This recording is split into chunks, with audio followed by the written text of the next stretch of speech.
Welcome to Hardcover. I'm Brittany Bryn. He's Peter Bryn, and this is Turn Around. Like, turn around. Every now and then I get a little... No, it's actually a reference to what the word advertising means. Whoa. It means to turn back or to draw your attention. Oh, cool. Yeah, right? Nice. I mean, that seems to be what advertising is at its core. You know, in North America, we say advertising, but everywhere else in the world, they say advertisement. Wow. Yep. I think I like prefer we that. say like advertisement. Everywhere else, it's advertisement. Just a little weird thing here about advertising. Yeah. Advertising. Advertising. Advertising. Advertising. There's so much advertising around these days. Yeah, so what do we do? Like, how do we make head or tail of all these advertisements that we're seeing? Advertisements are often geared towards a certain demographic or a certain age group or a certain audience that they want to sell their product to, right? So if an advertisement wants to be hip with the kids, it'll probably show, teenager skateboarding, if that's the kind of edgy feel they're going for. Or, if they're talking about a retirement plan, they might feature an older couple, on the verge of retiring, and what are they going to do when they get to that point? So it's kind of this method that they use to draw in the people who might be interested in their product and say, hey, the people in this commercial are just like you, and you can benefit from what we're selling as well, just like these people can. Like, that's not the case, really, right? Like, you've seen that Freedom 55 financial commercial where, like, there's the old person and they're sitting at the dock and they're like, when I retire, I really just want to sit out here and catch some fish. But the thing is, like, people are different, and they're all different people, and they all have different needs and different wants and different desires, and they're at different points in life. Like, maybe there's 4 kids that like the skateboarders, but there's also like 20 kids that don't. So you're trying to like hit the biggest amount of them that you can with like what you're doing. And I'm seeing now like a paradigm shift is moving away from that. Advertisements are more geared towards what you're already watching. So it'll be geared towards the interests that are portrayed in that specific area. So if it's about video games, there will be an advertisement for glasses that you can wear while you're playing video games that will reduce eye strain. So so I think that's how advertising has shifted to not trying to reach everybody, but trying to reach a very particular group of people. What makes a good advertisement? So yeah, I've worked in advertising for about 4 or 5 years on and off, and I've learned some kind of tricks of the trade, if you will, which is like how to market to like the large amount of people. And what people are learning recently is that a lot of the trends that people have been using for the last 40, 50 years worked because in the last 40 or 50 years, the mediums in which we consumed media weren't changing. In the 90s, 80s, 70s, 60s, and, parts of the 50s, people had televisions in their home. That was just a given, and mostly everybody had cable. So what I'm saying is that because the way people are consuming media is changing or has changed due to the wonderful thing called the internet, which, hey, we're on that thing called the internet. Anyway, hardcoverradio.com. Hardcoverradio.com. Go there. Hardcoverradio.com. Nice. Anyway, because people are consuming more direct forms of media, that means that advertisers are now pointing to a more direct form of advertising, which means advertising directly into that media that you're consuming. So, like, I think back to the early days of radio where, like, in the middle of a program, they would just cut out and talk about their product or whatever they're doing. Like, this is brought to you by Abraxo Cleaners. But it would be the same guy and the same voice and the same thing and the same show right in the middle of it, and that would be a commercial. Like, they wouldn't cut away. There wouldn't be somebody else voicing it. Just the guy would kind of pick up a box of Abraxo Cleaner and say, here, look, this cleans robots. Where now, like, everybody hates commercials, right? Like, you just tune those out. Nobody watches commercials unless it's the Super Bowl. Right. And those people pay like $5 million to get a commercial on there. But I think even though the medium is changing, I think the general way people are going about advertising has the same kind of core. It's word and image working together to create some kind of effect that's immediately understood or recognized. So kind of some of the main key points of making a good advertisement is simplicity, making it simple. You don't want like a slew of text there that people have to read the fine print for. It's not going to keep their attention. So you want something simple. Some advertisements will really depend on story. So having a picture that kind of tells a story with a caption, and that's going to appeal to a certain group of people, and it's going to have an emotional effect on them so they remember that advertisement or that story. Using rhetoric, so knowing who your audience is and speaking directly to them. And using symbols, because symbols are really powerful things that are ingrained in culture and are also ingrained in advertising. So yeah, using the word and the image to create some kind of effect that is going to strike a person just walking down the street or who's scrolling through the internet. What's your favorite advertisement? Actually, I was just looking it up right now. It's a Coke ad. The Real Thing was their most effective slogan ever. I found it. Awesome. Explain. Yeah, so the ad was created for the Super Bowl in 2014. It was called America the Beautiful. And it's about how people can come together to create a commonality.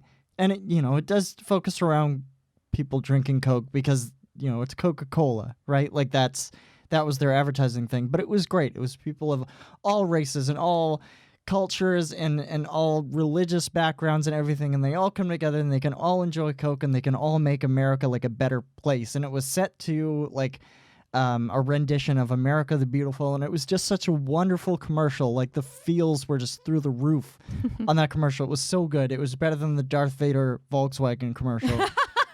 That one was awesome. Right? Yeah. And I don't know, I loved that commercial so much, but the thing is, like, people found so many things to hate about that article because they thought it was reverse cultural appropriation, which is what people were saying, which I don't even know if that was a thing, but it was trying to be like too inclusive for like America or something. I couldn't really understand it, but I love that ad. It was awesome. It was very poignant, very good.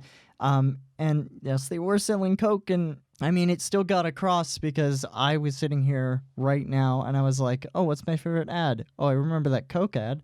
So the thing is, it worked. Like, it tied my brain to Coca-Cola and this awesome writing ad about how we should all be inclusive and together and love other humans. And it was wonderful. Yeah, it's just stuck with me throughout the years, just that kind of ad. There was that controversy recently about the H&M commercial. It portrayed women. Oh, the women one. Of different body types and like, with hair under their arms and unshaven and stuff, and portraying this idea that beauty is very diverse and there's no just one like beautiful ideal, that all women are beautiful essentially. But I read this article about how it was so super feminist and awesome, but at the same time, how H&M is kind of terrible in the way that they, use child labor and, oftentimes women are working in these factories that make the clothes. And so even though the ad campaign is in a way, it's separate from the company because it's their media team who's putting this advertisement together, but what it's representing is totally kind of removed from that ideal that they're presenting. So I thought that was really interesting too, how advertisements will tap into those movements and tap into those kind of social changes that are happening and use them to sell a product that does not fit with that movement. And so, yeah, just be careful when you're watching advertisements. Just always think critically about them because they know how to draw you in. They know how to get you. There's also on the flip side a bunch of advertisements that will just stay with tropes. And they're tropes probably mostly because of advertising. The car like speeding around the bend during a car commercial, like that's such a trope. One like a great ad that I saw in the early 2000s was for it had all these close-up like shots of a camera moving over this obviously metal chrome shiny thing, and it was saying it has like so and so revolutions per second or revolutions per minute or something, and it was saying it has a high-powered engine or a high-powered cycle or something like that. The camera zooms out and it's a washing machine. And great. it was supposed to look like a car commercial because car commercials are just so cliche. Right. That they're playing on that trope, and this was for Maytag, and I thought that was really cool and a really good use of not only the way we listen to a car commercial because there's those like, it has 34,000 RPM or something like that. And you're like, oh, it's a car because that's how people talk about cars. And no, it's a washing machine. But it's not only that, it's how we visually see it, which I thought made that really clever. But there are some other tropes that haven't died that I think probably need to die, like the men drink whiskey trope. Which has been around for the majority of advertising, because in the 60s, this was very much the case with whiskey. It was branded to men, especially things like Canadian Club. Speaking of Canadian Club, there's a Windsor connection with Canadian Club. There's also a Windsor connection with Weisers. And Weisers made those commercials that, a lot of people have seen these commercials. It's actually a really famous advertising campaign for them. Weisers commercials were when, like, the woman was at the mall and hands the man her purse, and then he, like, puts it in a plastic bag so he can't be seen holding a purse. And then the camera zooms over, and there's all these men sitting on like leather chairs and suits, and they're just like holding glasses of whiskey, and they just do the slow clap thing. Oh yeah. Right? That's Weisers, because you want to be a man and assert yourself as a man. And I think that has to go because like you enjoy whiskey, don't you? Right? Well, yeah. I mean, but the point of the advertisement is it's chosen its demographic, right? It's advertising to men who want to be seen as like, this guy in a suit who's a manly man. So and I mean, there's nothing wrong with that. It's just that because they've kind of fashioned their advertising campaign for this particular kind of person, that just reinforces that image, right, through advertising. So it's kind of this like big cycle about what the advertising company or the company making the advertising thinks that this group wants, but then they create kind of this new image that other people will now aspire to. So it's just this really weird cycle of advertising. Do you like radio? Do you like books? We do too. Hardcoverradio.com.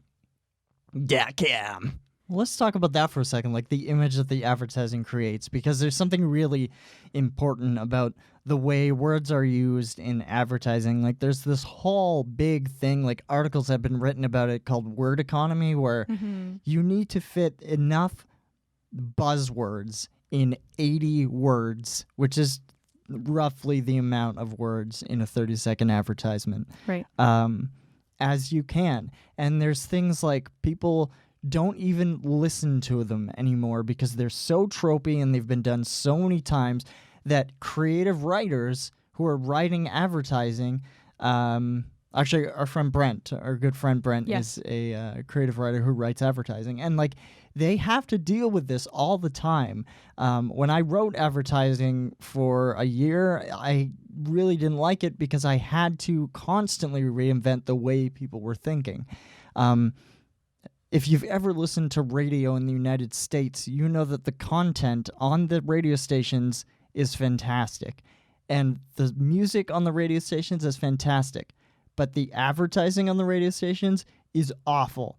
And I would listen to a Canadian commercial any hour of the day over an American radio commercial because they're just so much worse. And the reason they are is because the market in the States is just so much bigger, and the reason why it being bigger is a problem, you'd think, more competition would mean better things. No, it just turns into more like just a line of people saying the same things. So, and I will give you examples here, like somebody who says, come out for Papa Jim's Pizza at 555-213-3112. That's 555-213-3112. 555-213. This is a thing. In most American radio stations, you repeat your phone number 4 times. You repeat your website 3 times. You repeat who you are 3 times. All this stuff, it's like just a formula that it doesn't work anymore. Yeah. And people have been turned on to this, and they're realizing this, and they're writing them differently. But one of the biggest problems I had is when people would come in, like clients, and they would come in and say, hey, no, can you repeat my business name like 4 more times? It's not going to work. Like, no, but, obviously you'd have to because you're in a sales thing and Right. just as a blah. But yeah. Back to my original thing that I was going to bring up about the advertising creating what we perceive a culture to be or something like that. Yeah. Do you remember the Cheerios ad a few years ago that was really controversial? Which one? So it starts off with this guy and his daughter. And she's making something with Cheerios or something like that, right? Yeah. And then he goes and he kisses his wife, who is a white woman, and Yeah. everybody freaked out on the internet. Like, Cheerios got, like, hate mail for this.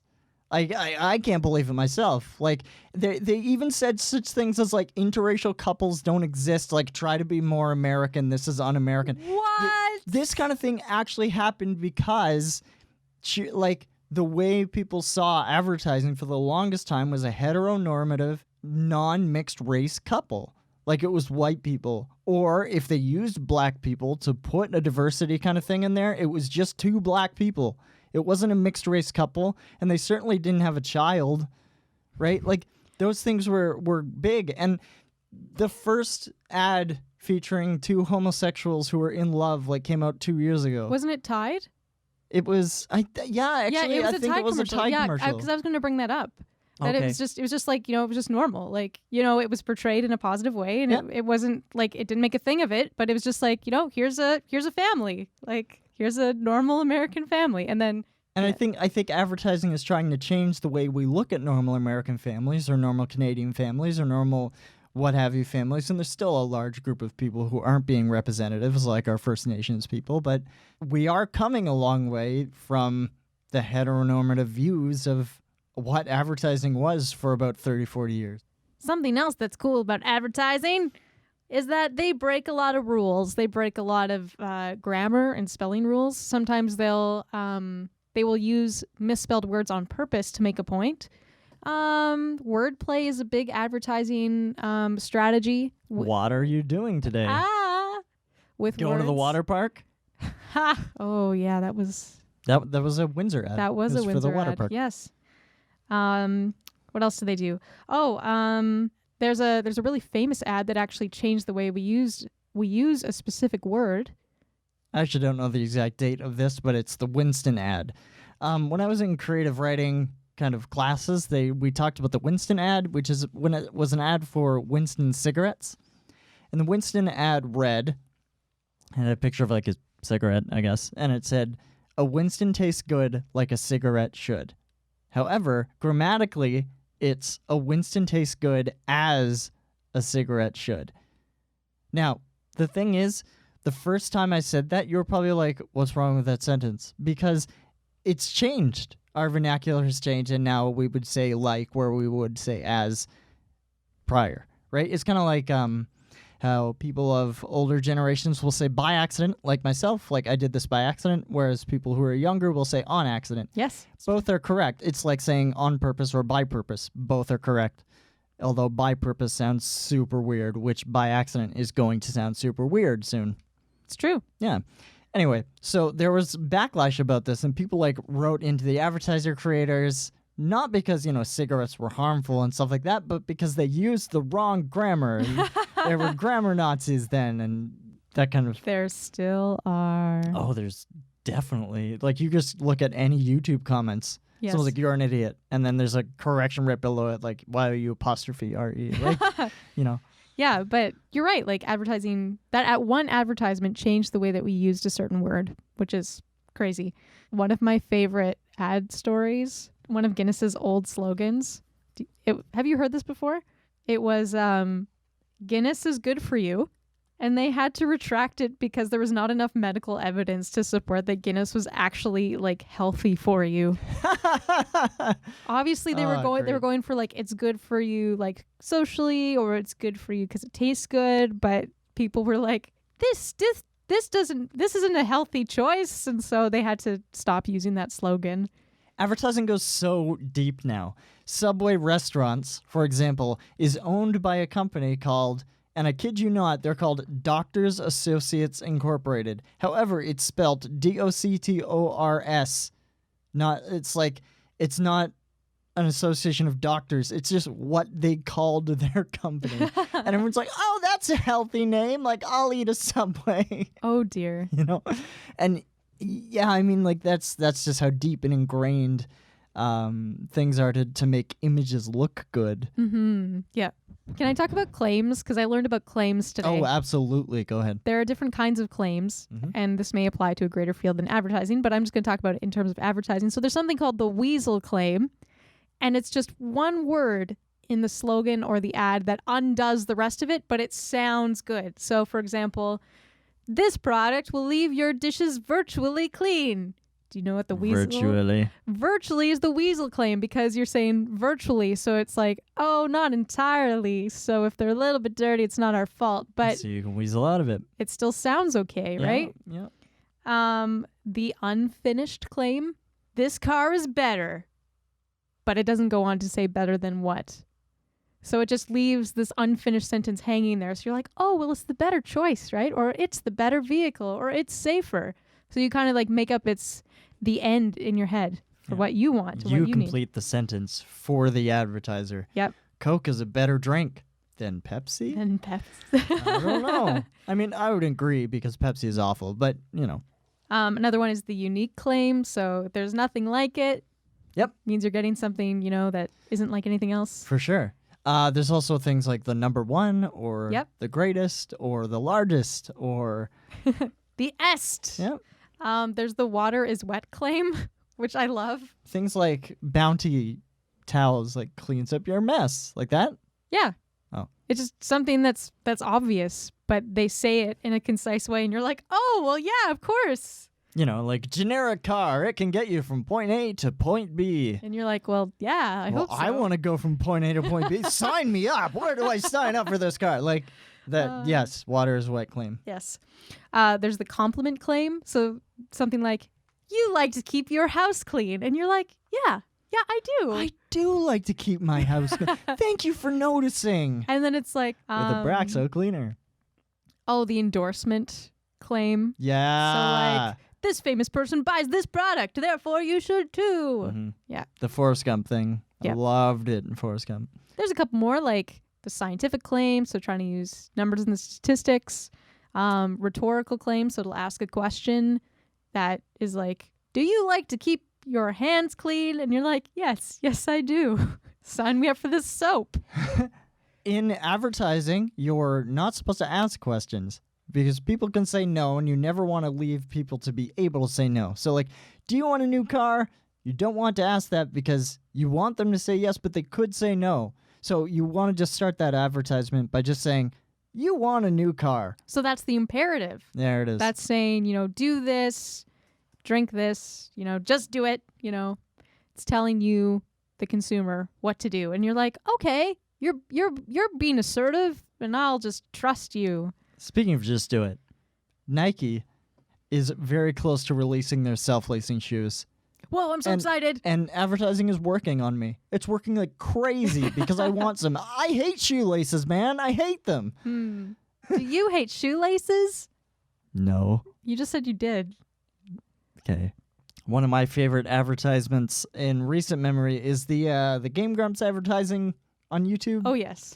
It's just great. so good. So a great thing about internet creativity is that you're not really bound to like a standard that a television network would have for like their advertising. So you can do weird things like swear and have just crazy commercials. So the Game Grumps, which is just a YouTube channel, they are sponsored by various things throughout their episodes, and like, for example, Audible, and they'll do this whole commercial about Audible and how you can listen online, but the commercials will just be hilarious, and hilarious not in the way of like structured comedy. They're just stupid. Like, hey, do you like listening to books? I do too. Listen to books. Listen to more books. Audible.com. Like, it's just playing into those advertising tropes that we're so tired of, but it's such a fresh new lens to look at them. Yeah.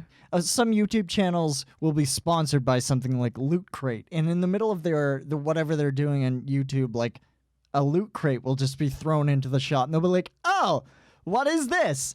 it looks like a Loot Crate. And they'll just, play into that, which is so refreshing to see because commercials on TV have just, they're just so stale and you tune them out. Whereas if you see something that's actually engaging, you're like, oh, okay. And I think the cool thing about those two is that you're kind of familiar with the YouTubers that you're watching. Like you feel like you know them on some level because they are making this content and you're viewing it. And then to have them like interacting with something like that is cool because you kind of know them and you kind of know that they're cool and maybe you want to be cool, so you're going to do what they do. So it's actually pretty it's a pretty strong form of advertising, I think, to use. It's an endorsement. Yep. In a way, because these people that you find hilarious and enjoy watching are interacting with this object, this product. It definitely is, but it's also a really smart endorsement because a lot of these YouTubers or people who are creating this content, like, they would just use Loot Crate anyway. Oh, yeah, it's true. And that's the best thing. Like, yeah, which I think is really cool when people like Rhett and Link like sing their advertising. It's awesome. Yeah. It's really, really refreshing to see. And like I was saying, like it ties in earlier where that content creator is getting that money from that ad, a certain percentage of it. But still, by watching an ad, the simple act of just sitting there and watching a commercial have like directly influenced this content creator in that you are giving them money. Yeah. It's cool. It is cool. And I'm not saying that ads are bad and like I know I'm kind of like, oh, advertising. No. But we need to think critically about what we're watching, whether it be an advertisement or a film or a television show. Like it's good to think about those things and where they're coming from and what the bias is and what the product really is that you're buying. Are you buying the commercial or are you buying the actual product? And so yeah, I just think we just need to be critical about them, but we can still enjoy a good advertisement like you're saying with these YouTube channels. Like a lot of the times they are absolutely hilarious and you're like, I am glad they made this commercial. There's enjoyable things and there's things to be cautious about, but it's part of our everyday life. So that's why it's good to think about.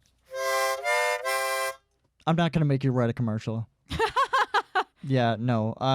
Been there, done that. Bought the t-shirt because it was on sale because I saw an advertisement for the t-shirt, so then I bought the t-shirt. Let's celebrate advertisements. What is your favorite advertisement? I'm going to say it like this forever now. Nice. What's your favorite advertisement? And you can even send us a link if you have access to one. You can tweet it to us at Hardcover Radio. Hey, Peter, it's a lovely day. It sure is. You know why? Why? Because Hardcover's on Patreon. Yeah, we are. We are. Hey, you want to support the things we do and the weird laughs and cuts and edits that we do? Ha ha ha. Anyway, go to Patreon and click on us. Thanks for this striking conversation, Peter. I like your shirt. You're welcome. I like your style, too. Hardcover's a thing because of you, the listener, as well as our supporters at CJAM, a non-profit radio station that provides stuff that's not offered by the media in the Windsor and Detroit area. We're here because of your generous support and donation, so thanks for listening. Next week, we're going to be talking about salmon. You can check us out on Facebook, Twitter, iTunes, Patreon. Salmon! Wherever you can find us, you can always check out our website at hardcoverradio.com for more. Hardcoverradio.com for more. Hardcoverradio.com for more. Fish.